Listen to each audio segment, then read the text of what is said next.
Hey, everybody, welcome to the Daybirds Consulting Incorporated Facebook Live, YouTube also. And we are here on a very special occasion, and that is to celebrate the book birthday. So I have two incredible guests with me. And first of all, I have the person of honor here, the author of Raising Digital Leaders, Jennifer Casa-Todd. Jennifer, thank you so much for joining us. Thank you for having me. Yay! Yes, congratulations on your book. This is your second book with DBC Inc., the author of Social Media, and now also, and I can see that cover tie-in too, very similar in the cover, that tie-in, Raising Digital Leaders. And we are also joined by the Impress author, Katie Martin. So Katie, thank you so much for joining us. I'm so happy to be here and so happy to be here to support Jen in this new book. I love it and so excited for everyone else to get to read it. Fantastic. Yeah. And if you're joining us, please feel free to throw a comment over on the side. Tell us who you are, where you're from, and we'll enter all those comments into a contest to win a free book. And so that's nice and exciting. So make sure you get your comments in over there.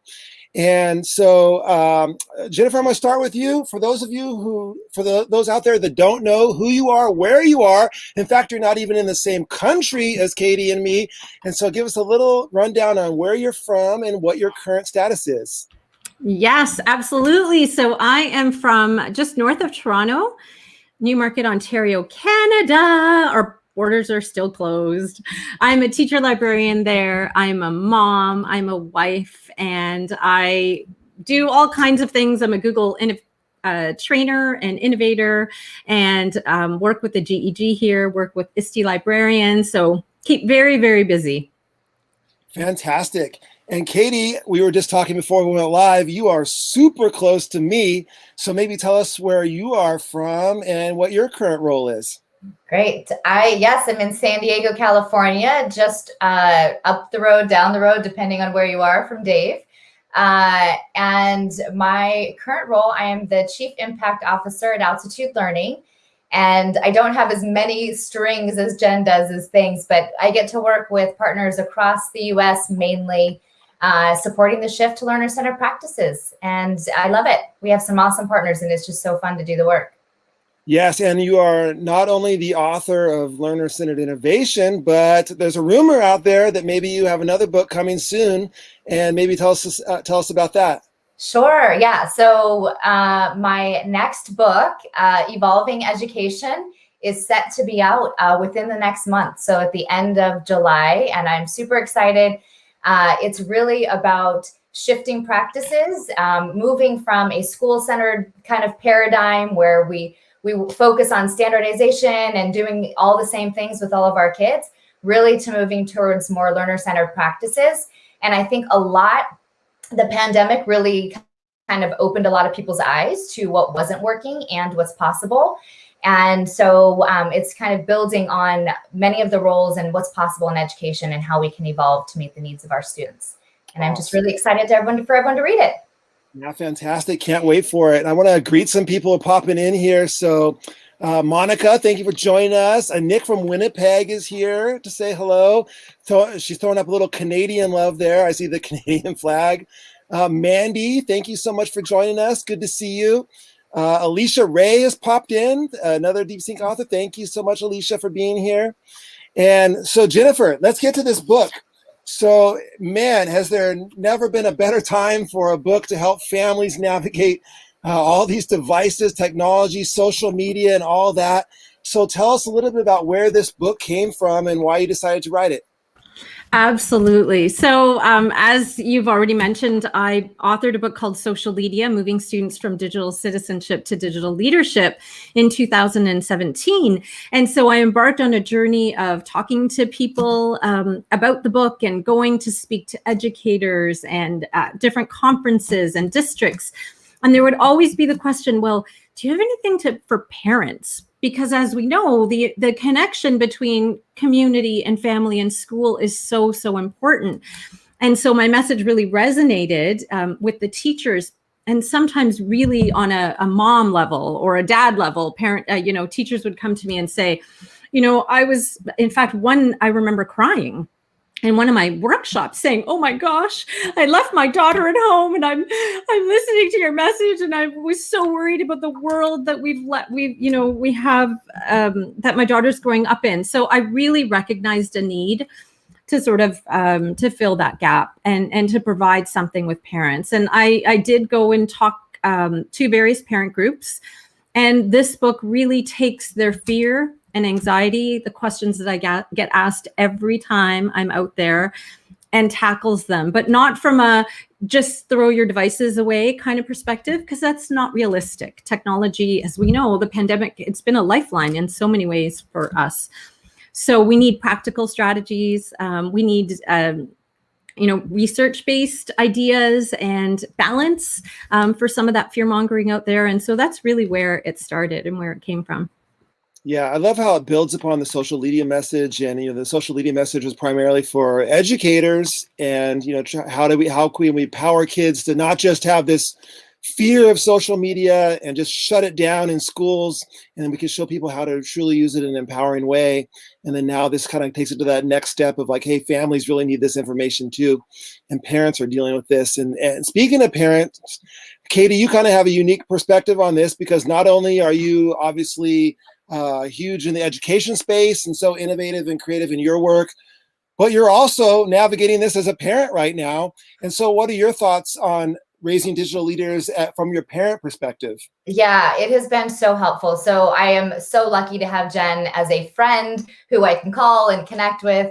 But when I had the opportunity to read this book, so my daughter Abby just finished 6th grade, and we got her a phone when she moved from 5th grade to 6th grade. Zach, my son, just finished 5th grade last week and got his phone. So he's like 2 days in on his new phone. And so I've used so many of the strategies in Jen's book, and it's really helped me just kind of navigate the waters. Like, it's been challenging, and there's things that we're learning and we're trying to figure out, how much is too much. But one of the things, and Jen, you're going to have to help me on this. In the book, you write about like being a brick wall versus what's the other one? A brick wall. So that's from Barbara Coloroso, who actually also wrote a testimony for the book, which, oh my gosh, is huge, because I've been such a fan of hers for so long. She talks about the brick wall parent, the jellyfish parent, and the backbone parent, and how each of those styles, one is not wrong, but that we need to strive to be backbone parents. So we need to be consistent. We need to set limits, but we also need for kids to understand what those expectations are and why, because we want to really make sure that we have a positive relationship with our kids in case something goes wrong. Yeah. And so the backbone parent thing just keeps kind of like coming up for me. And that's the one that I know I don't want to be a brick wall. I don't want to say, no, you can't have it. I want to provide that access. And so I leaned on that and those strategies. And so one of the things our limits are, you can't have your phone upstairs because we want to see you and we want to be able to monitor it and we want to be able to have access. And so of course, Abby says, you're the only person who does that. No one, none of my other friends. And I'm like, I have a backbone. I feel good about this. You have boundaries, but you also have opportunities to explore. And so it's just been such a good guide for me as a mom, for sure. I think one of the things that I love about the book, Jen, is that it's not overly prescriptive. It's not saying this is the way that you have to, this is right. All you other parents are wrong if you have a different strategy. This is more about exploring with your child what's going to work with your family and how your dynamics are as a family unit and how your relationship is with your family. It gives you prompts kind of open discussions with children about social media and technology use. Wouldn't you say that's the case? You know what? Moms feel guilty about everything. And the last thing I wanted to do was to create a book where a mom would go, oh my gosh, I'm doing it all wrong. That's just not the right approach. And it doesn't help anybody, right? So we need to kick that mom guilt to the curb, and we need to try this strategy. And if it doesn't work, then there are lots of alternative strategies. But it's also one of the reasons why I introduce in the book, very similar actually to raising to social media, in that the voices of other parents are in this book. So I have a certain unique experience, but my kids are older now, right? So I do draw upon research and my own experiences. But then I have Amber Coleman Mortley, who has a completely different lens, right? And she's an upcoming author as well. And I know Garvey, her daughter, really well because she's one of the Global Ed Student Chat leaders. And so just listening to her perspective, listening to my friend Valerie Lewis from EduMatch and the scare she had with Snapchat, which I never had, right? And the things she learned. Even Shelley, I was so honored that Shelley shared the story of Finn and finding community in the book. And that is really important to me. I want this book to create conversations in your own communities, at your schools, in your book clubs, wherever it is that you need. There are other parents. You've got to know that parents are going through the same struggles. And so listening to the voices of different parents within the book was really important to me for that reason. But also I'm creating a book study guide because I know I'm in a book club and I love questions. And there are questions at the end of the chapter as well, just so that we can have those conversations. Because all of our kids are different. Right. All of us parent differently. We're in different geographical locations and different cultural or, socioeconomic circumstances. So things are going to be very different for all of us. Well, Jen, that's something I really appreciate about the book also is sometimes I don't know how to have the conversations with my friends as parents, right? They say, oh my gosh, I just had the worst thing happen. Or, I just banned my kid from social media. And I don't want to come in and say like, I don't have the right answers, but I want to have conversations. What are your rules? How do you go about doing this? And what are the things that you're facing as a parent? Or, whatever your kid's doing. And I like having the questions and kind of a common text to be able to look at stories that are separate, but someone else's perspective, and then be able to have a conversation instead of just shutting it down like we're right or wrong. So thank you for that. Yeah, I see some questions are popping into the chat here. I'm going to pop this up from Mandy. Mandy's asking, Jen, what's one strategy do you think all parents should know from the book? Way to put me on the spot, Mandy. No, I'm kidding. Honestly, it's I call them naive questions. So I will see something that scares me half to death. Okay, half to death. Or I'll hear about something that scares me half to death. I go home. Well, the last thing I need to do is interrogate my kids because their brains will shut down. They'll yell at me. They'll stomp away. But what I want to do is have I want to ask naive questions. So I say, and sometimes I make them up, I'm not going to lie. And I've outlined the strategy in the book. I kind of say, wow, like I heard this today and it kind of freaked me out. And I want to give my friends some advice, but I just don't know what to say. And then my kid and your kids, even if they're little, they'll be like, oh, mommy's asking my point of view, right? Like they feel valued and and it's an opportunity for them to voice what they would do. And then it gives you incredible insight as to what they value, what their experiences might be. And it really opens the floodgates of conversation. But meanwhile, they're helping mommy, right? With her naive question. So I would say that's one. Can I share another one? No, we're going to cut you off right there. They have to buy the book. No, of course. Okay, of course. Go buy the book. No, I would say another strategy that I draw on all the time that comes from, I was a literacy consultant at my district for many years. And we used a tried and true strategy for literacy. It was called the Think Aloud. And it was a way in which I would express what I'm thinking about what I'm reading. So it's sharing out loud what I'm reading. And so the more we can do think alouds around some of the things that we value, some of the things that are important to us, some of the things that we're seeing, then kids they're hearing it all the time. Like, so a simple one would be, you know what you're saying is really important. I'm going to put my phone down and give you my full attention right now. Right. So I'm saying out loud what I'm going to do. I could have just put my phone down, but then they wouldn't have heard me think aloud that I was going to put my phone down. Right. And so now my kids are like, mom, what I'm saying is really important. You need to put your phone down right now. I'm like, okay, right? Because they internalize that it becomes sort of normalized for them. And again, what you think aloud is some of the stuff that you really value. So, Okay, I won't share any more strategies. Love that strategy. So helpful. Yeah, those are fantastic. And and thank you so much for featuring Shelley's story in the book too, and our story with Finn is fantastic. And that's why I think it's so important not to just have that attitude that we're going to shut social media down, because in our family's case, you could make a strong argument that maybe social media literally saved our child's life, and be able to find community and to connect with people in the LGBTQ space. And so, it has, this book and this message means a lot to us for sure. Yeah. I just think about, especially in the pandemic of, being the mom of 2 young kids and who didn't have friends that they could connect with a lot, being able to use their phones to send a message. They felt like they could be together in some ways. And again, finding that right community, it also gave us a really good opportunity to talk through what are the right communities to be in? What are ones that you shouldn't be spending time in?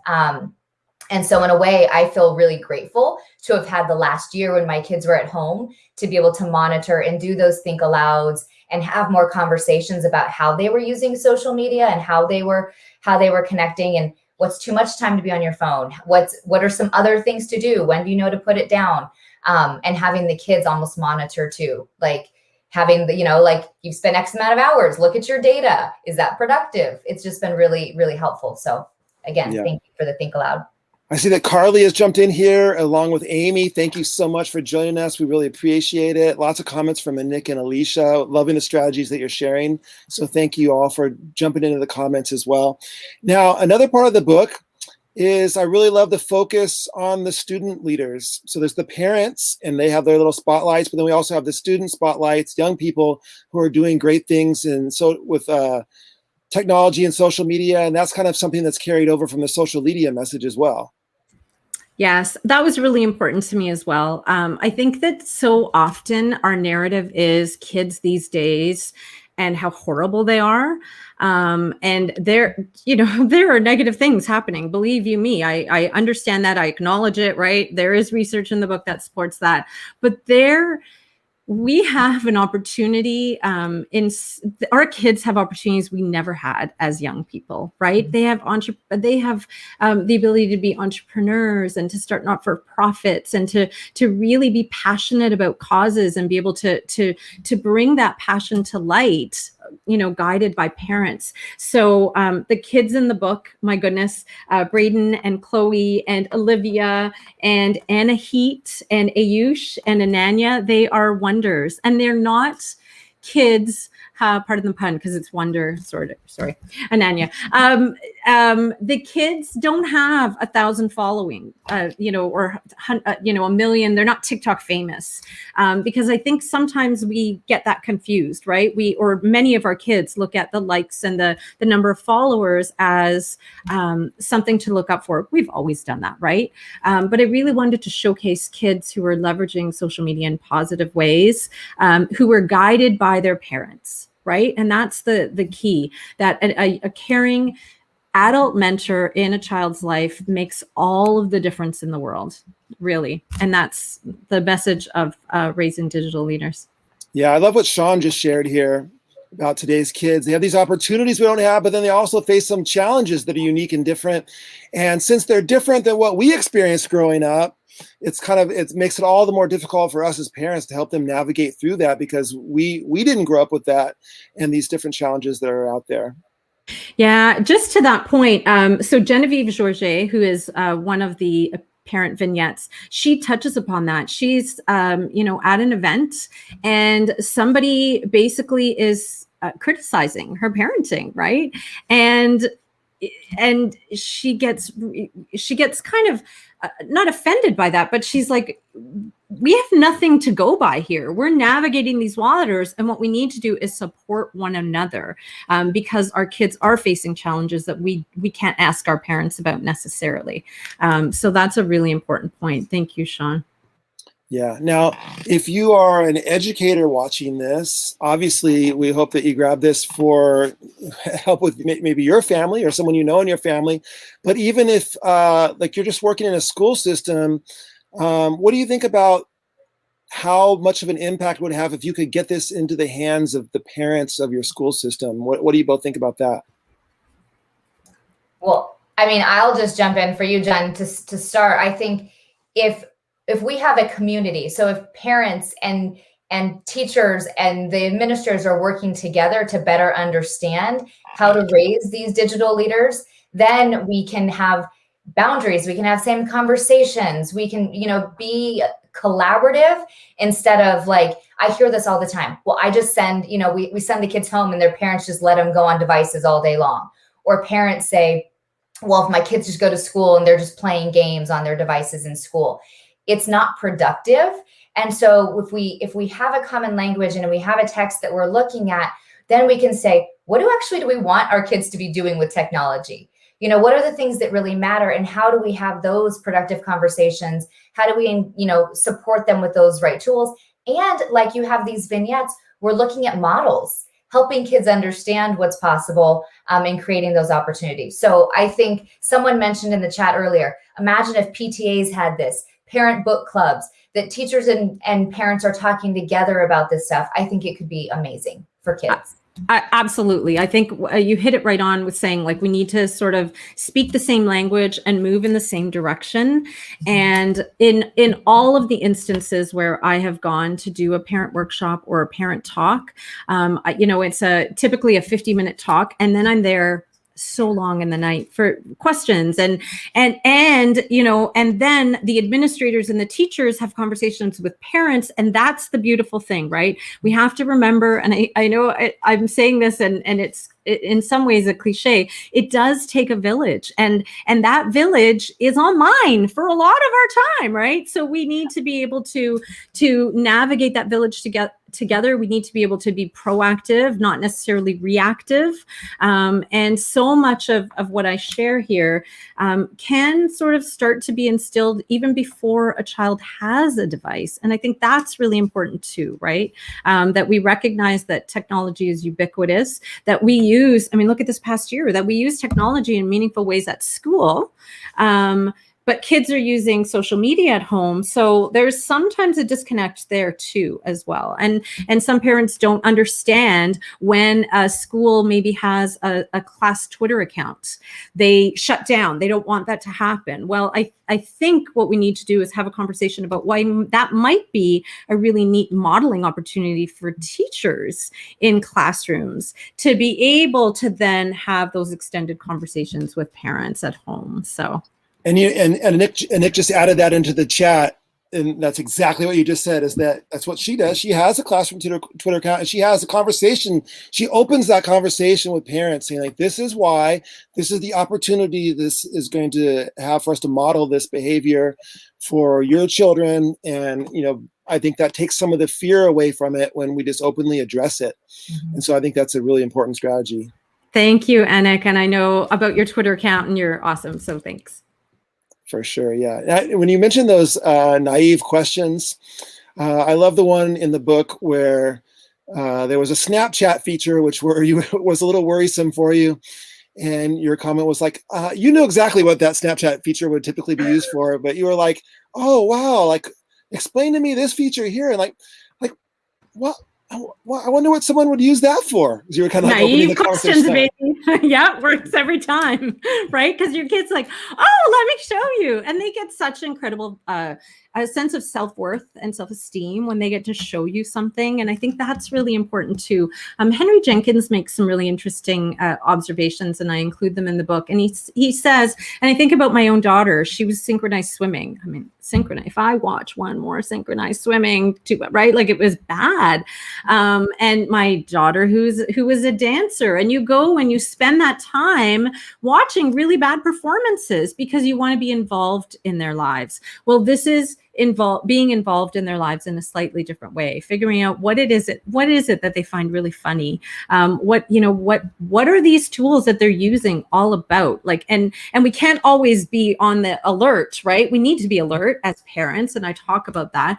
But we also need to look at opportunity, because the one thing we all have in common, even though our our experiences are so different, is that we love our children. We want them to be safe, but we also want them to have opportunities to connect with people, with one another, to connect with us, and to connect with the right strangers in the world, right?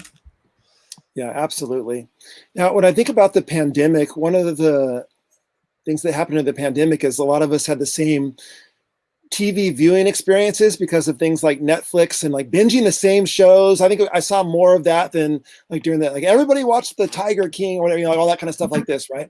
Well, one of those things that everybody tended to watch was The Social Dilemma. And there was a big conversation around that. But I think some of the criticism of The Social Dilemma, and some of my criticism of it, is that was very focused on scare tactics and and also not many solutions. And so that's where I think if you're out there and you did see The Social Dilemma and it worried you, this is the next step. This is like, hey, here's how we can handle some of this, and here's how we can navigate these things and not just have it be a no devices situation. Yeah. And I think one of the things I do in the book too is, because I think I have experience with media literacy. Many teachers do as well. Parents don't. And so it was really important for me to showcase the media triangle, right? Media is a construct of reality, that we interpret media according to our own values and experiences. And someone is creating that media based on their own values and experiences. And they have a special interest. So when you unpack The Social Dilemma and you look at the fact that the very last scene in the show, in the movie is it, or maybe I'm getting confused with another. It was a show that I saw at a parenting thing, and the very last scene in the show was video games, and it was like flashing on mice, right? And everybody, there was this intake of breath, and we're like, oh my gosh, right? But that was placed there very specifically for impact, right? So we have to recognize when, companies are trying to seek our attention. We have to recognize what it is that they're trying to do. Even more important, we need our kids to be those critical thinkers and those skeptics of media, because it is constructed by somebody. And so the media triangle, I think, is maybe a little bit heavy, but I really felt like I tried to really unpack it for parents so they can understand it in a way that they could help apply it to their own family situations. I don't know if that worked, Katie, because you read it. And one of the things I appreciate too, and I think our values and approaches are very similar. So I always say to teachers in the classroom, they say, oh, well, learner-centered or authentic projects, kids are just like off on their own. They get to do whatever they want, right? Voice and choice means you can't give me any structure or boundaries. And I think what you're saying too is you're helping us understand, whether we're teachers or parents, how to help give kids structure, but give them enough freedom to test the waters, to try something out. But we're not sending them out to sink or swim, right? We're helping them understand. We're there to mentor and guide and ask questions. And I think that this book perfectly provides that structure for someone who doesn't have that experience. We didn't grow up with social media. I didn't grow up with social media as a kid. And so my experiences as an adult, but when I look at my almost 7th grade daughter sharing images online and seeing people, she's coming at it with a different lens of a young adolescent. And so I need to be able to take like my middle school teacher identity and like that kind of understanding along with the parent, along with social media understanding, and have those conversations. It's a lot. And this is a resource that can help us not leave kids out in this vulnerable world without tools, but also not shield them from something that they need to learn about while we have them in our homes and in our spaces that we can still have some influence. Right. While they're still listening to us. Yeah, absolutely. Right. We're hoping. At least most of the time, hopefully. Yeah. They don't always do what we say, but I think they actually are listening. At least in my exactly. Yeah. More than they're willing to let on, perhaps. Right.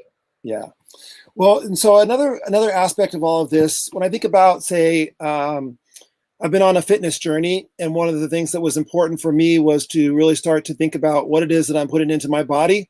And it's not just the things that taste good, but it's stuff that is good for me. And it's kind of like looking at our social media, our our intake of social media the same way. It's like, hey, this might be something that's really pleasing, but like, is this something that's nutritional, right? Is the ability to intentionally curate your feed and who you're following, who you are connecting with, and what you are watching, and opening that discussion up with your children and saying, like, don't just click that follow button when someone wants to connect with you. And I just had a discussion with Finn about that today, about how easily you can be led down the wrong path by just clicking that follow button. Yeah, Dave, when you say that, that's something that I've been trying to be really intentional about for myself and not just for the kids. And it was the influence of the social, what was the movie you just mentioned? I totally Social Dilemma. Social Dilemma. Social Dilemma. I was going to say social networking. But that is the downside of, like, your feed can be curated, not even by you. And so you have to, again, be intentional by what news you're getting, what information, and not just like believing everything you see. And I think, again, that's a good opportunity for us to be mindful of, and also to help our kids be more critical and asking questions like, why am I seeing this? What's the other side? What's another way to look at it? And we don't always do that. And we need to do that much more. I just think in our classrooms and our schools, but having those conversations like you do with Finn are an important step, because they don't necessarily understand the algorithms and how things are getting fed to them either. Yeah, it's like does seeing this person's content make you feel good? Like, or it's like, no, I'm always upset. I'm anxious when I say, well, then maybe that's do something about it. Yeah, absolutely. Yeah. And Merv Lapis from Common Sense Media wrote the foreword, and one of the lines in his foreword that absolutely resonates, that I've been saying for years, but he says it so beautifully. It's, we want our kids to use technology. We don't want technology to use them. And that's key. Yeah. It's fascinating how good these algorithms are, and how quickly they target you with the ad campaigns. And, I was just in a conversation about buying some sheets for a new bed that we got, and all of a sudden, like, sheet ads. I'm like, I'm pretty sure I didn't search for sheets. I think I just said it on the phone. Yeah, be careful, Dave. It's going to show up on my phone now. I know, me too. What are you doing? Yeah, it's like, oh my gosh, like all of a sudden I got the stuff about thread counts of sheets and things like this on there. Like, it's amazing how fast the algorithms work. Yes. And one word. Yeah. And I think, again, the more we can have these conversations with our kids so they recognize that they need to be critical consumers, right? And certainly help them be creators when they're young as well, and even older. Like, parents always say, oh, my child wants a YouTube channel, and I don't want them to do that. And I think, and one of the things I say, and I have some advice in the chapter resources, and that is that actually that's a perfect thing to do, because you will learn about all of those things. And then when you learn about how media works, you are more inclined to be able to ask those critical questions. So yeah, absolutely. Well, Jen, we are so excited about this book, Raising Digital Leaders. This is a practical guide for families who are trying to navigate this new technology and all of this social media, and it's confusing and it's complicated. And this is going to be a guidebook to kind of lead you through the way. Katie, I want to thank you so much for coming on to share about Jen's book. We are super excited about your upcoming project as well. And so, Jen, thank you so much. Thank you to everyone who's joined us. And Jen, any last comments, thoughts about this incredible and beautiful, I might add, book, Raising Digital Leaders?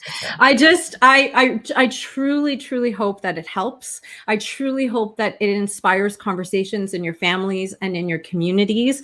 I just want to thank every voice who contributed. It made the book so much richer than my voice. So now I had promised that we would have a quick, the sun is in my eyes here. I had promised that we would have a quick draw. Can I just quickly, I have it there if you just share my screen. Sure. So I just started an Instagram account for Raising Digital Leaders because I really want it to be a place where people share, where I can share reels. And so everyone who's followed up to today is on this wheel. I'm going to draw 3 names. So hopefully some of the friends that are in here. This is our first Facebook Live wheel. Wow. Jen Williams. I wondered how many of these would be good friends. All right. So Jen Williams gets the first. Yay, Jen. I love her. Yay. Me too. Hi, Dawn Harris. I see Dawn has popped in here. Aw, thanks, Paulo. I'm not sure who that is, but GBB Jen, I will connect with you. I don't have the physical copies yet, but when I get them, I will send one out. Dave does. I'm so jealous. I know. I'm so jealous. And oh my goodness, my friend Jess. Isn't that funny? So thank you for obliging me here. The fix is in. The fix is in. I don't know about this. I know. No. And by the way, so this arrived about 2 hours ago to the front doorstep, so it was perfect timing. I didn't have the book, and I was like, well, it's all right. It's going to be on the screen. And then like, oh, I opened it up. I was like so excited to be able to have it in my hands. And so, awesome. Yeah. Well, thank you everyone for joining us. Again, congratulations to Jennifer for the publication of her second book with DBC Inc., Raising Digital Leaders to Go Along with Social Media. And we can't wait for you to get this book into your hands, and most importantly, to use it and to be inspired by it and to have it help you with this complicated topic. So thank you, everybody. Thank you, friends. I so appreciate all of the friends in the chat. Thank you for being here. Thank you, Katie. You're amazing. Of course. Thank you for having me. Thanks, Dave.